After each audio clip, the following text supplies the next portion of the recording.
À l'approche de cette trêve du mois de mars, nos internationaux sont super en forme. Et ça, c'est de bonne guerre. Nous allons revenir sur les prestations dans cette vidéo. Donc si vous êtes prêts, abonne-toi si ce n'est pas déjà fait. Tu me lâches ton like et on est parti. Mao Dangeles a été buteur ce week-end avec Nordsjælland dans le championnat danois. C'est là-bas qu'il évolue. Et c'est un milieu que moi j'apprécie réellement. Il a été buteur, je crois cette saison il a 17 matchs, 2 buts, 2 passes décisives. Il a été buteur et il est sorti à la 66e minute de jeu. Mais avant tout, c'est un joueur qui régulièrement est titulaire en club. C'est tout ce que nous demandons aux joueurs, d'être réguliers, d'être performants. Parce que plus des joueurs sont réguliers en club, plus lorsqu'ils viendront en sélection nationale, ça sera bien et ça va nous permettre de gagner des matchs. Mais Mao Dangeles, il est sur cette belle lancée-là. Et pour moi, il fait partie des joueurs qui n'ont pas encore... Est-ce que je peux dire qu'ils n'ont pas encore réellement saisi les chances? Parce qu'il y a longtemps qu'on le réclamait, il y a longtemps, moi-même, le jour où Faye MS l'a appelé, j'ai été surpris, je me demandais, mais c'est qui ce joueur-là? Mais lorsqu'il est arrivé, il n'a pas régulièrement été titulaire sous MS Faye, parce que c'est sur MS Faye que moi je l'ai connu, il n'a pas été régulier. Mais le peu de fois où il rentrait en jeu, quand même, il apportait de belles choses. Il n'était pas aussi performant, mais quand même, il était plutôt correct.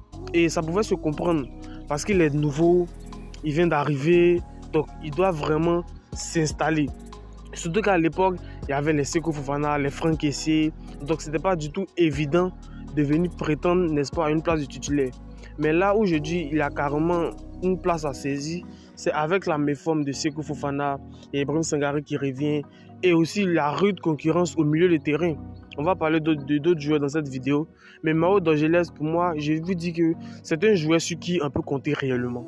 C'est un joueur que moi j'apprécie. C'est un joueur qui peut se projeter et c'est un joueur aussi qui est capable de créer le jeu. Un très bon gaucher, une très bonne patte gauche. Et nous avons beaucoup besoin de ça. Bien que tous nos milieux de terrain soient droitiers, ce n'est pas une faiblesse. Mais avec un milieu de terrain, avec un milieu qui est gaucher aussi, ça amène plus de polyvalence. Donc c'est dans ce cas-là que je dis que nous avons besoin de lui.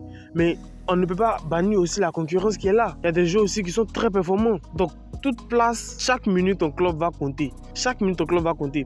Et surtout que le match qu'on va jouer lors la prochaine trêve du mois de mars, c'est un match très décisif.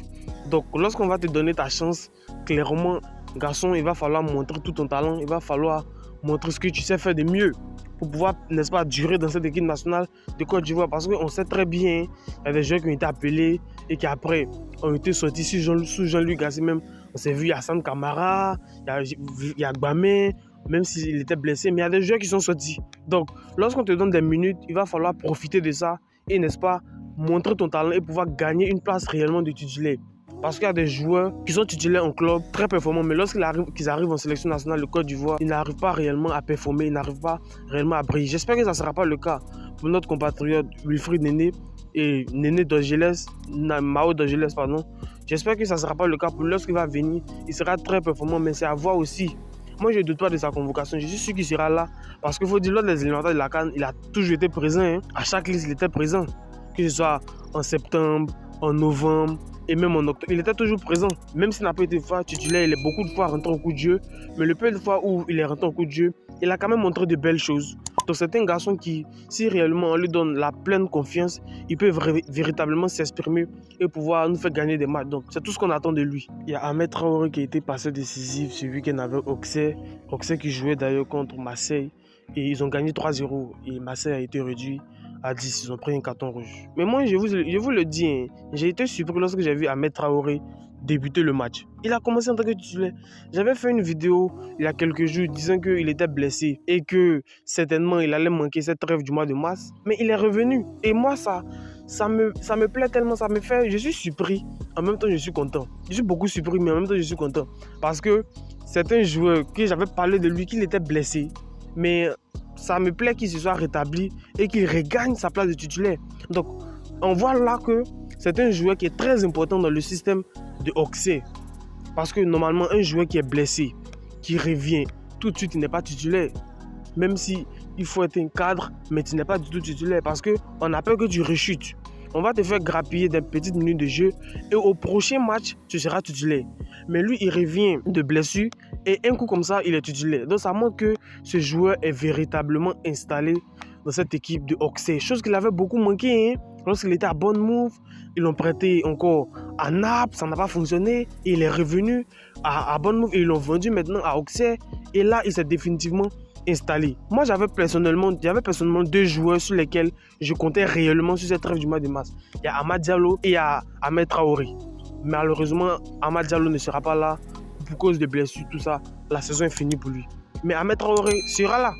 Et moi, je dis qu'on a réellement besoin d'Ahmed Traoré dans ce milieu de terrain des éléphants. Je vois beaucoup de personnes dire que c'est Franck Kessié, le milieu de terrain doit être composé de Franck Kessié, Seri Michael, mais Seri Michael est blessé avec ce que vous faites là. Je dis non.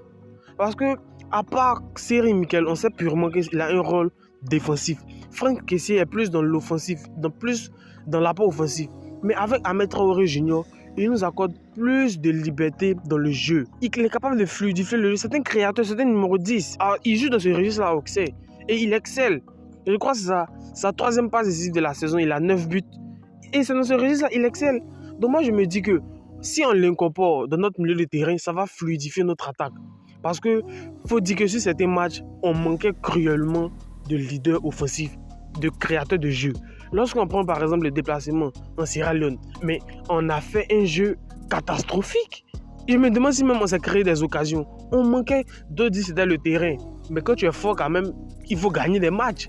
C'est vrai que le terrain ça peut jouer, mais quand même il faut pouvoir gagner. On manquait cruellement de leaders dans le cœur du jeu. Il n'y a pas de joueur qui peut faire des passes pour casser les lignes, rompre les blocs adverses. Donc c'est un joueur qui peut nous apporter cette solution-là. Il peut nous apporter cette solution-là. Et moi j'espère que Faye Hermès va plus l'utiliser dans ce rôle-là. Mais il y a notamment l'équation aussi de Jean-Philippe Crasso qui excelle aussi dans ce rôle-là. En tout cas, ça sera la tâche de Faye Hermès durant ce mois de mars-là. Parce que je suis sûr que ces 2 jeux-là seront convoqués. Qui va jouer derrière l'attaquant? Ça, c'est Hermès Faye de voir. Et nous, on va ensuite en juger. Jonathan Mouma aussi a été double passeur. Il a fait 2 passes décisives ce week-end lorsque Chicago jouait en MLS. Et il a été décisif. Et je me dis que Jonathan Bamba, lui, on peut compter sur lui. Surtout avec la méforme d'Adengra. On sait qu'Adengra, actuellement, il n'est pas trop en forme. Donc, il y a réellement une place à saisir. Parce que nous savons tous que Adengra en forme est titulaire dans cette équipe nationale de Côte d'Ivoire. Mais avec son manque de temps de jeu, il y a même contre Southampton, je crois, il est rentré, je crois, à la 80e minute. Il a joué 11 minutes, si je ne me trompe pas. Il manque cruellement de temps de jeu. Et ça va lui faire défaut. Et là où aussi je parle de Jonathan Bamba, c'est que Jonathan Bamba, il peut jouer en tant qu'ailier. Et je me dis qu'il doit réellement saisir sa chance. À la CAN, il ne nous a pas réellement apporté grand chose. Et après la CAN, on a vu qu'il n'a pas été beaucoup régulier avec les éléphants. Je me dis qu'avec cette montée en puissance qu'il a actuellement dans son club, d'où passé décisif, on espère pour lui que ça sera réellement un déclic.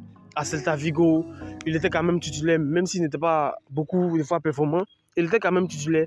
Et là, à Chicago, j'espère qu'il va surtout, dans un championnat de moins d'importance, en griffe, j'espère surtout qu'il va mieux exploiter son talent et qu'il va pouvoir nous faire gagner des matchs et qu'il sera appelé en équipe nationale de Côte d'Ivoire. Parce qu'avec la méforme d'Adengra, il a réellement une place à saisir. Si MS Faye le titularise ou l'appelle et qu'il fait bonne impression, il peut définitivement s'installer. Parce qu'avant, lorsque Adengra n'était pas trop en forme, il y a Traoré Béni qui est venu à son soutien. Et lorsque Traoré Béni aussi est venu à son soutien, il a quand même monté de belles choses. La preuve, il a été régulier avec les éléphants. Avec la méforme d'Adengra et que Traoré Béni sera titulaire avec la probable présence de Jonathan Bamba, il a clairement une place à saisir. Et moi, j'espère surtout qu'il va saisir cette place-là pour pouvoir, n'est-ce pas, mieux s'exprimer. C'est tout ce qu'on attend de lui. Et c'est un joueur hors norme. On l'a vu lorsqu'il était à Lille. Il était supersonique. Donc on sait toujours qu'il a cette capacité de pouvoir rebondir. C'est à lui maintenant de se mettre dans les conditions. C'est à lui maintenant de montrer sur le terrain qu'il est capable de nous apporter grand chose. C'est à lui maintenant de travailler et de pouvoir nous apporter des victoires.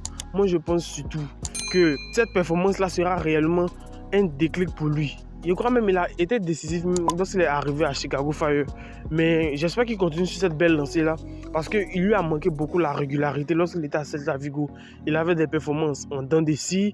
Mais on espère toujours qu'il va se relever et qu'il va venir nous apporter des victoires en équipe dans cette équipe nationale. Je vous le dis clairement, s'il y a réellement un joueur qui doit véritablement s'installer et devenir un titulaire indéboulonnable dans cette équipe nationale, c'est bien Ousmane Diomandé. Actuellement, la chance que Ousmane Diomandé, parce que de la manière que je vois, la paire centrale qui va être alignée, c'est Ndika Ousmane Diomandé. Ça, il n'y a pas de doute là-dessus.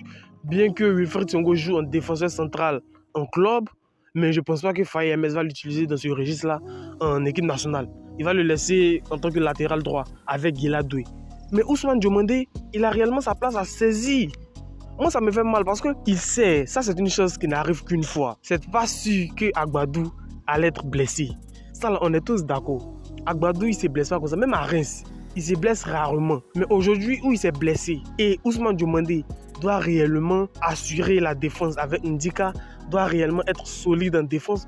J'espère surtout qu'il ne va pas faire une prestation peu recommandable. Je vous le dis clairement parce que s'il se rate sur cette trêve du mois de mars, je vous assure, sa place en équipe nationale est grillée. Je vous le dis clairement. Enfin, il ne faut pas vendre la peau de l'ours avant de l'avoir tué, mais réellement, il joue un gros pari. Parce qu'on a vu lors du dernier match des éléphants, je crois, en déplacement en Zambie, il était titulaire et on a perdu. Et même le peu de fois où il était titulaire, il n'a pas réellement saisi sa chance. Et là où je veux en venir, c'est que sous Gassé, on a vu que c'est réellement Gassé, un joueur sur qui Gassé comptait réellement. Gassé l'a mis en défense avec Ndika. Et lorsqu'on est arrivé à la CAN, il a été sorti par MS Faye à la place de Odilon Kosonou. Et Odilon Kosonou a saisi sa chance et est resté dans cette équipe nationale jusqu'à l'arrivée de Agbadou. Il n'y a que Ndika qui est resté titulaire indiscutable. Donc, il y a Emmanuel Agbadou qui quitte et qui vient prendre la place de Odilon Kosonou. Pendant ce temps, il y a Ousmane Diomandé qui brille en club en ce temps, champion même avec le Portugal, qui est sur le banc de touche. À un moment donné, il faut se remettre en question. Il faut se dire, c'est vrai que je brille en club, c'est vrai que je suis fort, titulaire indiscutable, tout ce que tu veux. Mais en sélection d'équipe, en équipe nationale de Côte d'Ivoire, ce n'est vraiment pas la grande forme. Et j'espère surtout que durant cette trêve du mois, moi j'attends beaucoup de lui. Avec tout ce qu'il montre en club, c'est pas normal qu'il nous soit des prestations vraiment légères. Moi je veux qu'il nous soit des prestations solides. Et surtout moi je l'attends durant cette trêve du mois de mars là, qu'il saisisse sa chance. Parce que je suis sûr qu'il sera titularisé avec Ndika en défense. Enfin, on ne connaît pas réellement les plans de MS Faye, à moins qu'il y ait une surprise du chef, mais c'est lui qui sera réellement titulaire avec Ndika. Moi, je ne sais pas ce que vous pensez de cette paire-là, mais je pense que cette paire-là, si elle est complémentaire, réellement, il y a carrément moyen d'Agbadou de s'inquiéter. Enfin bref, on est encore trop tôt, c'est encore trop tôt de le juger. Il n'a pas encore joué le match. Il a été d'ailleurs buteur ce week-end avec Sporting. Je crois que c'est son deuxième but de la saison. Et il continue sur cette belle lancée-là. Donc, prions pour notre compatriote. On espère que lorsque tous ceux-là viendront en équipe nationale de Côte d'Ivoire, ils vont saisir réellement leur chance. Parce qu'avec la méforme de plein de joueurs, il y a réellement la place, il y a réellement place à faire dans cette équipe nationale de Côte d'Ivoire. Rien n'est gagné. Ils doivent se battre pour pouvoir gagner leur place de titulaire. Mais avec la méforme des titulaires indiscutables d'alors, ils ont réellement une chance à saisir et de pouvoir s'installer définitivement dans cette équipe nationale de Côte d'Ivoire. Je pense à Maxwell Koné, je pense à Ousmane Diomandé, je pense aussi à Jonathan Bomba.